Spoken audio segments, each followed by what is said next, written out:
हैं और कुछ भी गा देते हैं, तो इसलिए वो गाना लेकर आए हैं मौसमी।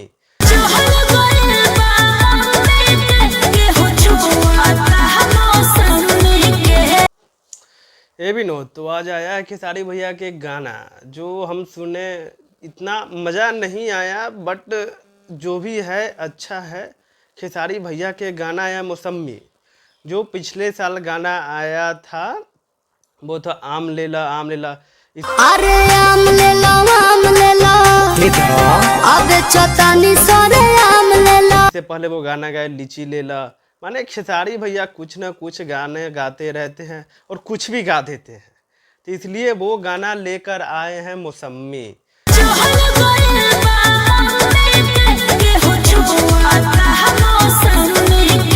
मौसमी गाना वो कृष्णा बेदर्दी भैया लिखे हैं। बेदर्दी जी तो अब जानते हैं कुछ भी लिख देते हैं, और खेसारी भैया जो भी है कुछ भी गा देते हैं और सोचते भी नहीं है। और स्टारडम जो है खेसारी भैया के, वो सोचते नहीं समझते नहीं और गा देते हैं।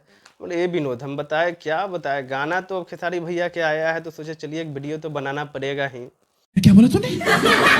तो चलिए बनाए हैं। और बेदर्दी जी लिखे हैं, म्यूजिक दिए हैं आर्या शर्मा जी, जो जानते ही हैं, बट इस म्यूजिक में कुछ है नहीं लॉजिक, फिर भी क्या करें, वो भैया अब गा दिए हैं तो अच्छा है। बड़ा हरामी हो बेटा।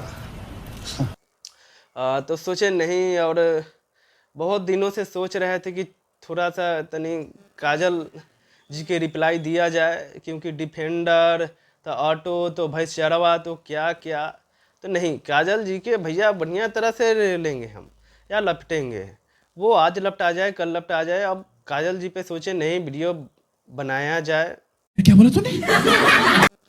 और इस गाना तो है नहीं इतना खास, फिर भी भैया कह चलिए गाना गा दिए हैं तो फिर भी मिला जुला के सही है।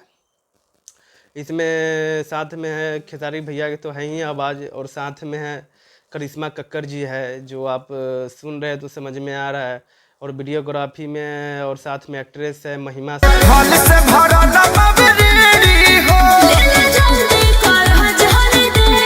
सिंह। देखिए वीडियो में कोई कंप्रोमाइज नहीं है, बट राम प्रसाद अब क्या किया जाए, अब खेसारी भैया के गाना है तो सुनना पड़ेगा, अब क्या करें। चलिए तो अब नेक्स्ट वीडियो में मिलते हैं, और आप लोग वीडियो देखकर कमेंट करके बताइए कैसा है। चलिए राम राम, तो फिर मिलते हैं अगले नेक्स्ट वीडियो में। पूरा मार्केट में भाव